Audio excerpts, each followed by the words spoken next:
जय Hind. Class 12 maths में अभी हम लोग ऑब्जेक्टिव क्वेश्चन को सॉल्व कर रहे हैं और यह आपका objective question inverse trigonometric function से सॉल्व किया जा रहा है। तो ठीक इसके पहले वीडियो में हमने क्वेश्चन नंबर 1 से लेकर क्वेश्चन नंबर 27 तक के प्रॉब्लम को सॉल्व किया था। आज हम लोग इस वीडियो में यानी कि इस लेक्चर में हम लोग क्वेश्चन नंबर 28 और उसके बाद के प्रॉब्लम को सॉल्व करने जा रहे हैं। तो आइए हम लोग देखते हैं बारी बारी से हर एक क्वेश्चन का सॉल्यूशन और हर एक क्वेश्चन को सॉल्व करके देखेंगे और देखेंगे कि कौन सा करेक्ट ऑप्शन इसमें है।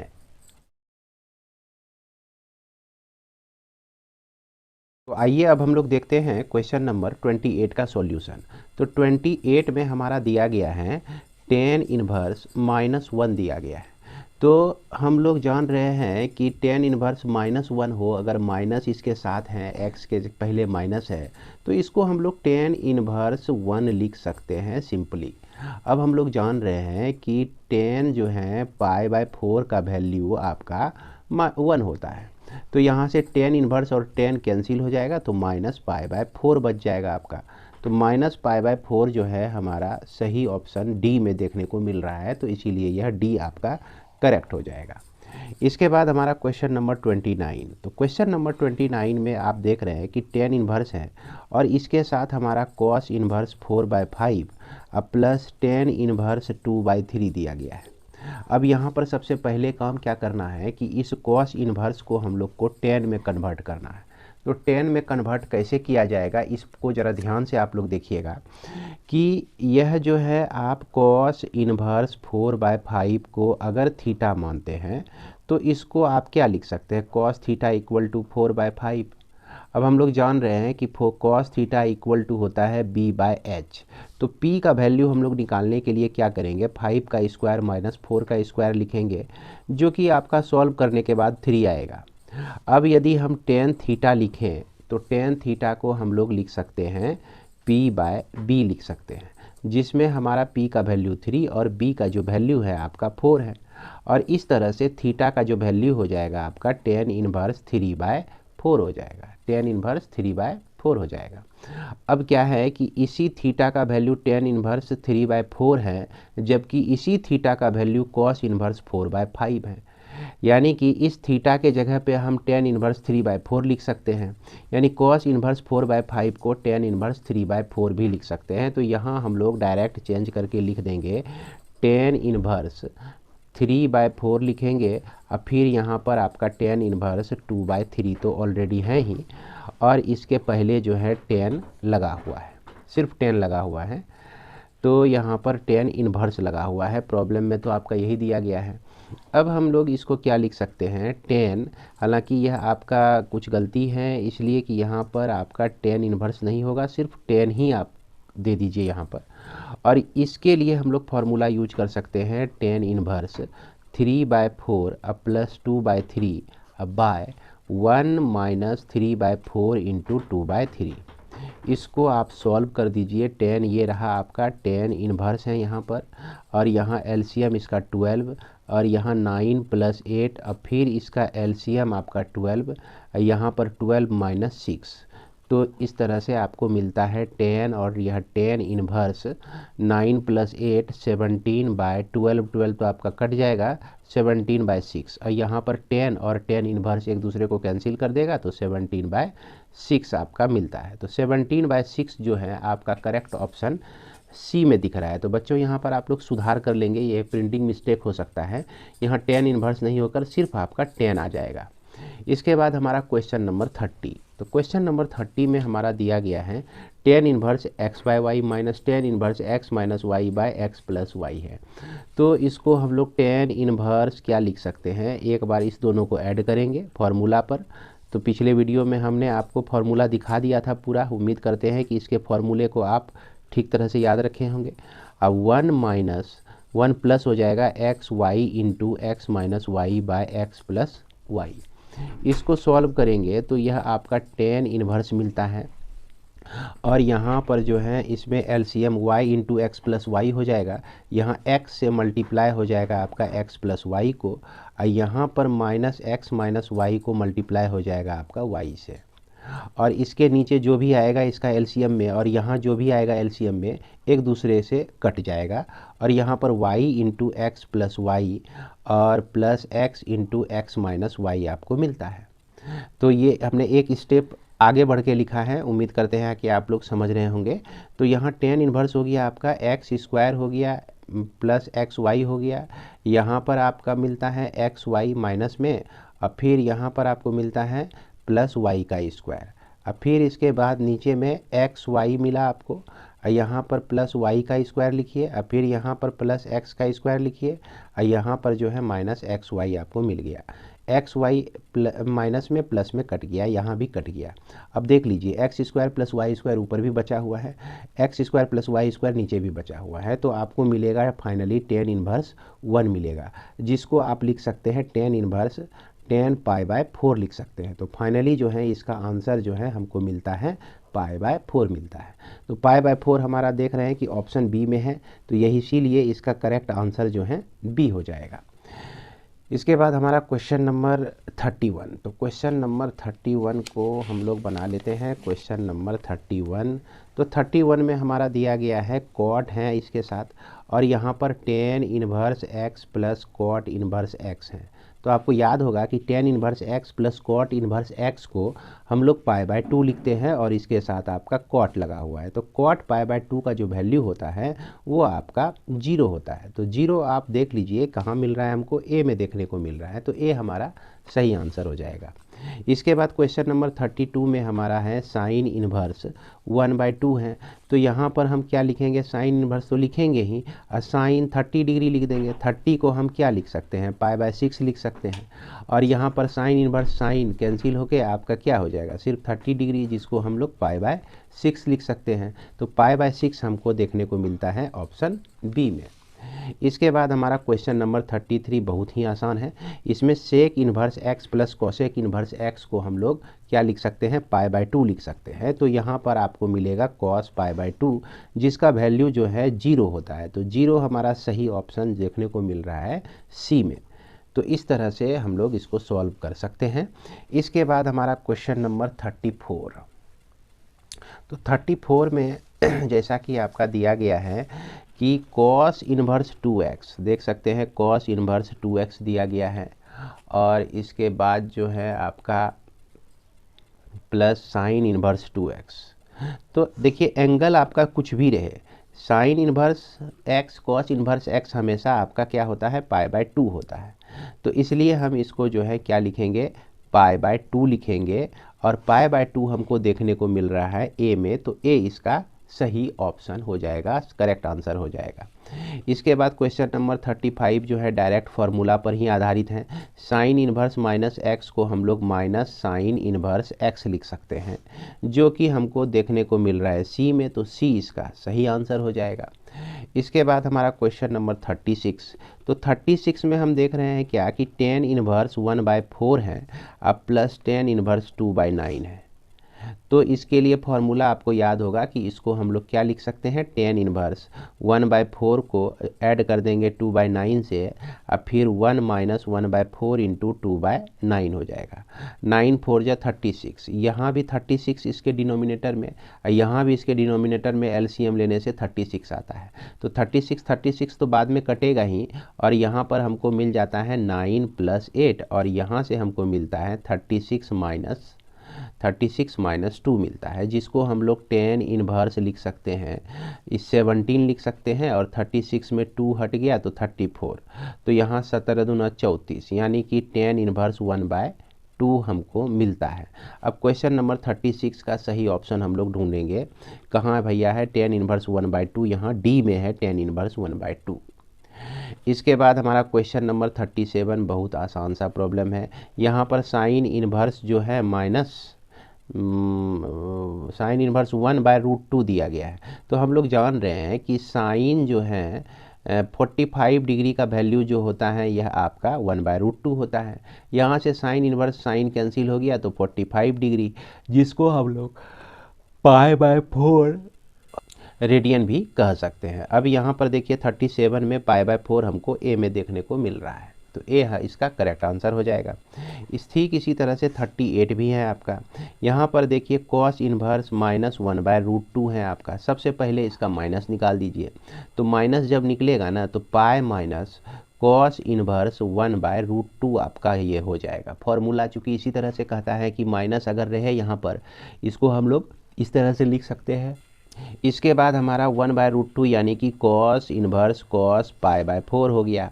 और यहाँ पर पाई माइनस में है तो हमको यहाँ से मिलता है पाई माइनस पाई/4 मिलता है, जिसको हम लोग 3π/4 लिखेंगे। अब यह 3π/4 जो है हमको यहाँ देखने को मिल रहा है, ए में देखने को मिल रहा है, तो ए इसका करेक्ट आंसर हो जाएगा। इसके बाद हमारा क्वेश्चन नंबर 39 में देखिए कॉट इन्वर्स 1/x हैं, जो कि डायरेक्ट फार्मूले पर हैं, जिसको हम लोग लिख सकते हैं tan इन्वर्स x लिख सकते हैं। यहाँ इसका रेसिप्रोकल यानी 1/x का रेसिप्रोकल x हुआ, तो यहाँ कॉट इन्वर्स के लिए tan इन्वर्स लिखेंगे हम लोग।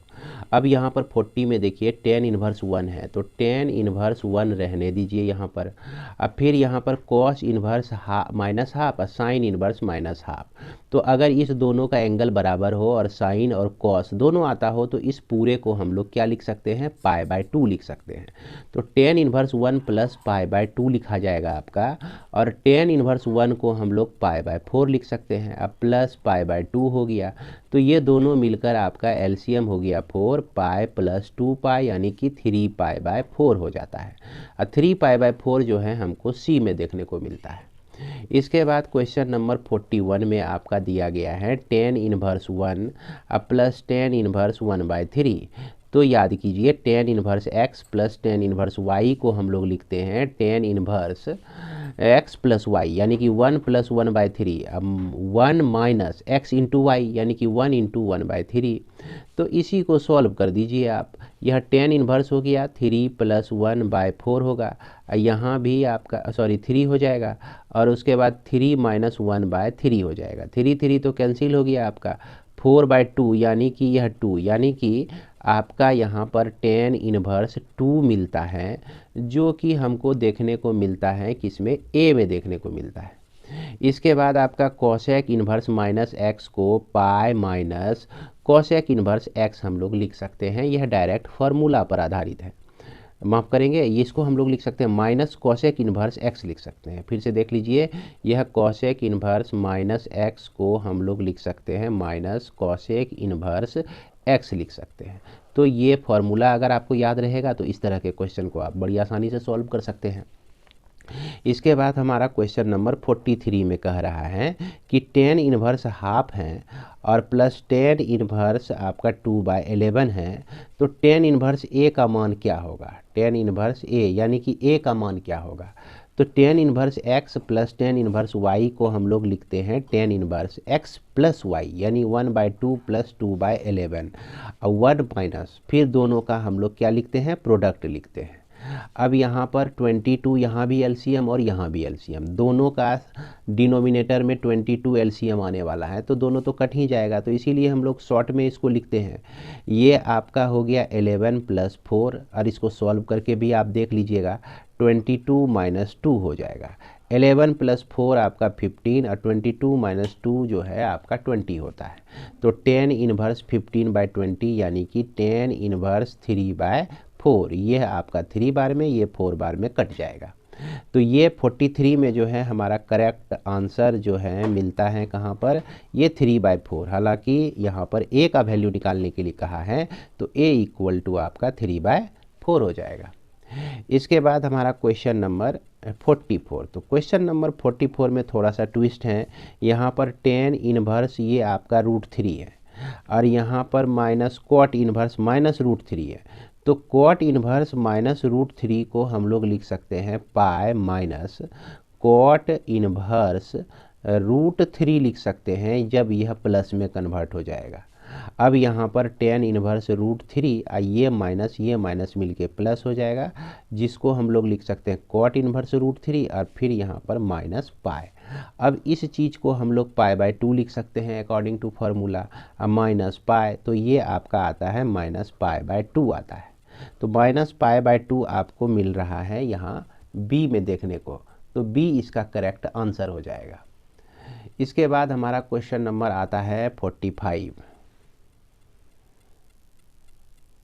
तो 45 में हमारा दिया गया है 10 है इसके साथ, और इसके बाद साइन इनवर्स 3/5 है, और यहाँ पर कॉट इनवर्स 3/2 दिया गया है। अब देखिए कि इसको आप साइन इनवर्स 3/5 को अगर 10 में कन्वर्ट करते हैं तो 10 इनवर्स ये आपको मिलता है 3/4 मिलता है, अब प्लस कॉट इनवर्स 3/2 मिलता है। अब ये कैसे हो जाता है, इस तरह का हम सॉल्व किए हैं अभी कुछ देर पहले कि इसको हम थीटा मान लिए। थीटा माने किसको, साइन इनवर्स 3/5 को थीटा मान लिए। तो साइन को जब इधर लाते हैं तो साइन थीटा इक्वल टू 3/5, और साइन थीटा जो होता है आपका p/h होता है ना, ये जान रहे हैं, परपेंडिकुलर बाय हाइपोटेनस, जिसको हम लोग लंब बटा कर्ण कहते हैं। अब इसमें आधार निकाल लेंगे b का वैल्यू, जो कि h² माइनस b का p का स्क्वायर होता है। अब यहाँ पर 5 का स्क्वायर माइनस 3 का स्क्वायर करेंगे तो ये आपको फाइनली 4 मिलेगा। अब देखिए कि 10 अगर हमको लिखना है tan थीटा, तो हम क्या लिखेंगे, 3/4 लिखेंगे। अब थीटा अगर लिखना है तो tan इनवर्स हम लोग लिखेंगे 3/4। एक थीटा जिसको हमने माना था साइन इनवर्स 3/5, तो वही थीटा का मान tan में tan इनवर्स 3/4 निकला है। तो इसलिए हम यहाँ पर साइन इनवर्स 3/5 को tan इनवर्स 3/4 लिख सकते हैं। और यहाँ पर कॉट इनवर्स 3/2 है, तो बड़ी आसानी से हम इसको 10 में कन्वर्ट कर सकते हैं। तो tan इनवर्स 3/4 लिखेंगे, इसका रेसिप्रोकल जैसे हम ले लेंगे, जैसे कि 2 आपका ऊपर चला गया, 3 आपका नीचे चला गया, तो यहाँ 10 में आ गया। अब यहाँ पर हम लोगों को फॉर्मूला लगा देना है कि tan इनवर्स लिख सकते हैं हम लोग 3/4 प्लस 2/3 बाय 1 माइनस 3/4 इंटू 2/3, इस तरह से लिख देना है। अब देखिए tan इनवर्स 10 तो एक दूसरे को कैंसिल कर ही देगा, तो हटा ही दीजिए इसको, बाद में हटना ही है इसको। 3/4 और 2/3 को ऐड करेंगे तो इसका एलसीएम 12 आएगा, और इसको हम लोग 9 + 8 लिख सकते हैं। अब फिर नीचे में भी यहाँ पर एलसीएम 12 आएगा, तो 12 - 6 हो जाएगा, 12 कैंसिल हो गया, 8 8 16 1 17, 17 यहाँ पर 6 आपको मिलता है। तो अब यहाँ पर देख लीजिए 17/6 जो है आपको किस ऑप्शन में दिखने को मिल रहा है, ए में, तो ए इसका सही आंसर हो जाए। इसके बाद हमारा क्वेश्चन नंबर 46। तो 46 में हम देख रहे हैं कि साइन इनवर्स, साइन आपका π/3 दिया गया है, अब प्लस tan इनवर्स tan 3π/4 दिया गया है। तो यहाँ पर देखिए कि यह जो इसका डोमेन होता है यह -π/2 से लेकर π/2 तक होता है। तो यह तो आपका इसके डोमेन में आ ही रहा है, आपका यह π/3 इसी के बीच में है। लेकिन 3π/4 जो है आपका यह π/2 से ज़्यादा हो जाता है, इसका भी डोमेन जो होता है -π/2 से लेकर π/2 तक होता है, यह आपका ओपन इंटरवल में होता है। लेकिन यह π/2 जो है से भी बाहर जा रहा है इसका वैल्यू, तो इसको तो हम π/3 लिख सकते हैं, लेकिन इसको हम नहीं लिख सकते हैं। ये इसको हम क्या करेंगे, थोड़ा सा सॉल्व कर देंगे।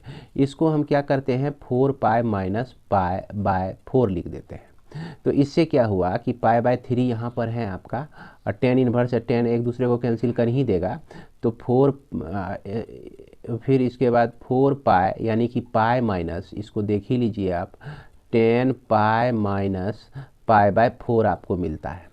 यहाँ पर देखिए कि यह चीज़ जो है आपका सेकेंड क्वाड्रेंट में है, तो सेकेंड क्वाड्रेंट में tan जो होता है निगेटिव होता है, तो यहाँ पर π/3 प्लस tan इनवर्स लिखेंगे, और यह tan आपका माइनस tan π/4 हो जाएगा, और यह जो माइनस है आपका इसमें आ जाएगा, यानी कि π/3 हो गया, और ये tan इनवर्स हो गया, और यहाँ tan जो है -π/4 हो गया आपका। अब tan कैंसिल, तो π/3 - π/4 बचता है, और यहाँ एलसीएम 12 हो गया, 4π में 3π आपका माइनस हो गया, तो आपको मिलता है π/12। तो π/12 जो है हमारा ऑप्शन देखने को मिलता है सी में, तो सी हमारा सही ऑप्शन। इसके बाद क्वेश्चन नंबर 48 में आपका दिया गया है tan इनवर्स 1/2 और tan इनवर्स 1/3। तो इसको डायरेक्ट फार्मूला हम लोग लगाते हैं इसमें, और इसको हम लोग लिख सकते हैं tan इनवर्स। देखिए हम डायरेक्ट लिख रहे हैं 1/2 प्लस 1/3 अब बाय 1 माइनस 1/2 इंटू 1/3, ऐसे लिख सकते हैं। अब इसको आप सॉल्व तो कर ही सकते हैं, इसको सॉल्व कीजिएगा तो यहाँ ऊपर पे 5 बचेगा, और नीचे में भी आपका 5 ही बच जाएगा, जो कट के आपका 1 हो जाता है, यानी कि π/4 निकलता है। तो 48 में जहाँ भी π/4 है आपका वही इसका सही आंसर हो जाएगा। उसके बाद 49 में tan इनवर्स माइनस एक्स है और ये माइनस इसके पहले लगता है तो माइनस tan इनवर्स एक्स होता है, डायरेक्ट फार्मूला पर है। यहाँ साइन है और साइन इनवर्स एक्स है, यह दोनों आपका कैंसिल हो गया तो आपको मिलता है एक्स मिलता है। तो उम्मीद करते हैं कि यह डायरेक्ट जो फार्मूला पर आधारित है इसको आप लोगों को समझने में दिक्कत नहीं हो रही होगी। इसके बाद हम लोग चलते हैं आगे और देखते हैं क्वेश्चन नंबर 51 को। तो 51 में देख सकते हैं आपका दिया गया है कॉसेक इनवर्स -2। तो कॉसेक इनवर्स -2 जो दिया गया है तो सबसे पहले इसको आप क्या लिख सकते हैं, माइनस कॉसेक इनवर्स 2 लिख सकते हैं। तो माइनस कॉसेक इनवर्स 2 जो होता है ये आपका साइन π/6, कॉसेक π/6 का मान जो होता है 2 होता है। तो यहाँ पर माइनस π/6 आपको मिल जाता है इसका आंसर, जो कि हमको डी में देखने को मिलता है। और sine inverse x plus cot inverse x है ये आपका। यहाँ पर संभवतः यह हमको लग रहा है कि कुछ गलत दिया गया है इसमें, जो कि π/2 है इसका आंसर। तो हमें लग रहा है कि कॉट के जगह पर आपका कॉस इनवर्स एक्स होना चाहिए, तभी हम π/2 इसको कह सकते हैं। तो यहाँ कॉस इनवर्स एक्स मानकर ही चलिए आप लोग। तो ठीक उसी तरह से tan inverse x plus cot inverse x को भी हम लोग π/2 लिख सकते हैं, ये सी हमारा सही ऑप्शन हो जाएगा।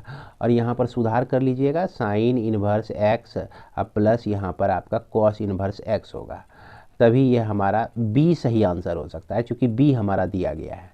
और sec inverse x plus cosec inverse x को भी हम लोग π/2 ही लिखते हैं। अब यहाँ पर आपका sec square tan inverse 5 plus cosec square cot inverse 5 है। तो इसमें क्या करना है आपको, इसको ऐसे लिख सकते हैं, सेक tan इनवर्स 5 लिख सकते हैं और इसका आपका होल स्क्वायर हो गया। अब फिर यहाँ पर कॉसेक आपने लिखा और इसके बाद यहाँ पर कॉट इनवर्स 5 आप का दिया गया है और इसका भी आपका स्क्वायर हो गया। अब सबसे पहले काम क्या करना है कि tan को हमको सेक में कन्वर्ट करना है।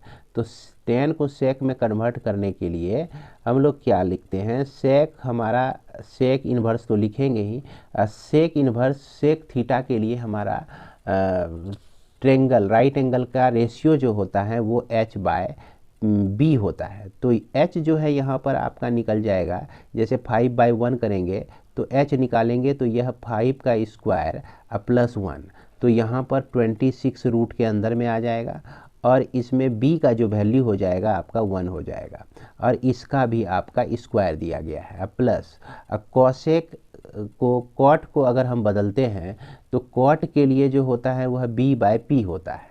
तो 5 दिया गया है तो इसका भी आपका रूट 26 आ जाएगा। किसके साथ, यह आपका कॉसेक के साथ जो है रूट 26 पहले h आ जाएगा और फिर उसके बाद हम लोग लिखेंगे p। तो p का वैल्यू आपका 1 है और इसका भी स्क्वायर, तो रूट 26 का स्क्वायर प्लस रूट 26 का स्क्वायर ये आपका हो जाएगा 52 हो जाएगा। 26 प्लस 26 इक्वल टू आपका 52 हो जाएगा। तो हम देख रहे हैं कि डी में इसका करेक्ट ऑप्शन आपको मिल रहा है। इसके बाद आपका sine inverse half plus cos inverse half को हम लोग π/2 लिखते हैं और यह π/2 जब साइन के साथ मिला तो साइन π/2 कहने का मतलब वैल्यू आपका 1 हो गया। इसके बाद यहाँ पर क्वेश्चन नंबर 57 में कॉस इनवर्स कॉस 5 π/5 8 π/5 दिया गया है। तो इसमें जो है आपका इसका जो डोमेन होता है वह 0 से लेकर पाई तक होता है और 0 से पाई के बीच में है ही नहीं ये। तो इसको 0 से पाई के बीच में लाने के लिए हम लोग क्या करेंगे, कॉस इन्वर्स तो लिखेंगे ही और कॉस के साथ जो है यहाँ पर हम लोग लिख सकते हैं 5 पाई या तो आप इसको लिखिए 10 पाई अब माइनस 10 पाई माइनस 2 पाई, अब बाय क्या हो गया आपका 5 हो गया। तो cos 2 pi minus 2 pi by 5 हो जाएगा आपका, 5 दूना 10 2 पाई और 2 पाई में कुछ भी माइनस करेंगे तो यह आपका फोर्थ क्वाड्रेंट में आएगा। फोर्थ क्वाड्रेंट में कॉस पॉजिटिव होता है तो cos inverse cos 2 pi by 5 हो जाएगा। तो फाइनली हमको 2 पाई बाय 5 मिलता है और यहाँ पर हमको ये चीज़ सी में देखने को मिल रहा है। तो उम्मीद करते हैं कि आप इसे समझ गए होंगे। ये आपका डायरेक्ट फार्मूला पर आधारित है। हम लोग जानते हैं कि 2 cos inverse x equal to cos inverse ये आपका होता है 2x² माइनस 1। अब x के जगह पर हम रूट x रख दिए तो 2 कॉस इन्वर्स रूट x हो गया इक्वल टू कॉस इन्वर्स। अब यहाँ जब x के जगह पे रूट x रखे हैं तो x² के जगह पे सिर्फ x रखाएगा तभी यह वैलिड होगा। तो अब ये चीज़ आप मिला के देख लीजिए, आपको 2 कॉस इन्वर्स रूट x कहाँ मिल रहा है देखने को, तो ये हमको C में मिल रहा है। उसके बाद हमारा क्वेश्चन नंबर 59। तो यह 59 में हम लोग क्या करते हैं कि 2 कॉट इन्वर्स 3 दिया गया है और कॉट इन्वर्स 7 दिया गया है। तो सबसे पहले इसको 10 में कन्वर्ट करते हैं। तो 2 tan इन्वर्स हम लोग लिख सकते हैं 1/3। अब फिर tan इन्वर्स 1/7 लिख सकते हैं। पहले तो आप इसको सॉल्व कर लीजिए, इसको सॉल्व कर लीजिए। यह 2 इंटू tan इन्वर्स, ये 2 हट जाएगा, 2/3 2x + 1 माइनस x का स्क्वायर। अब फिर उसके बाद tan इन्वर्स 1/7 हो गया आपका। इसको सॉल्व करने के लिए हम लोग को क्या करना है कि इसको सॉल्व करते हैं तो ये tan इन्वर्स 2/3 8/9 आता है। तो 2/3 और यह आपका 8/9 है ना, जिसको हम लोग सॉल्व करेंगे और tan इन्वर्स 1/7 आपका यहाँ पर दिया गया है। तो इसको आप देख लीजिए, इसको 3 3 जा 9 लिख सकते हैं, 2 4 जा 8, यानी कि यह आपका हो गया 1/1 इंटू 3/4, यानी कि आपका यह हो गया tan inverse 3/4 plus tan inverse 1/7। अब फिर इसके लिए आपको याद होगा फॉर्मूला क्या लिखते हैं, tan इन्वर्स 3/4 प्लस 1/7 लिखेंगे और 1 माइनस 3/4 इंटू 1/7 लिखेंगे। तो यहाँ पर tan इन्वर्स के साथ इसको तो सॉल्व कर ही लेंगे। तो 21 + 4 आपका अब बाय नीचे में 28 माइनस 3 हो जाएगा। तो 24 1 + 4 हो गया आपका 25 और 28 में 3 हटा तो 25 हो गया, यानी कि tan इन्वर्स के साथ 25/25 जो कि कट के आपका 1 हो गया, यानी कि tan इन्वर्स आपका 1 आया, जिसको हम लोग डायरेक्ट π/4 लिख सकते हैं। तो π/4 जो है हमको देखने को मिल रहा है बी में। तो इस तरह से हमारा इन्वर्स ट्रिग्नोमेट्रिक फंक्शन में जितने भी क्वेश्चन थे इस बुक में सारे प्रॉब्लम का सॉल्यूशन आपको हमने दिया। तो उम्मीद करते हैं कि आप एग्ज़ाम की तैयारी ठीक तरह से कर रहे होंगे और हमारी तरफ से शुभकामना है कि आप अच्छे तरह से पास हो और मैथमेटिक्स में ही सबसे ज़्यादा नंबर लाएं। धन्यवाद।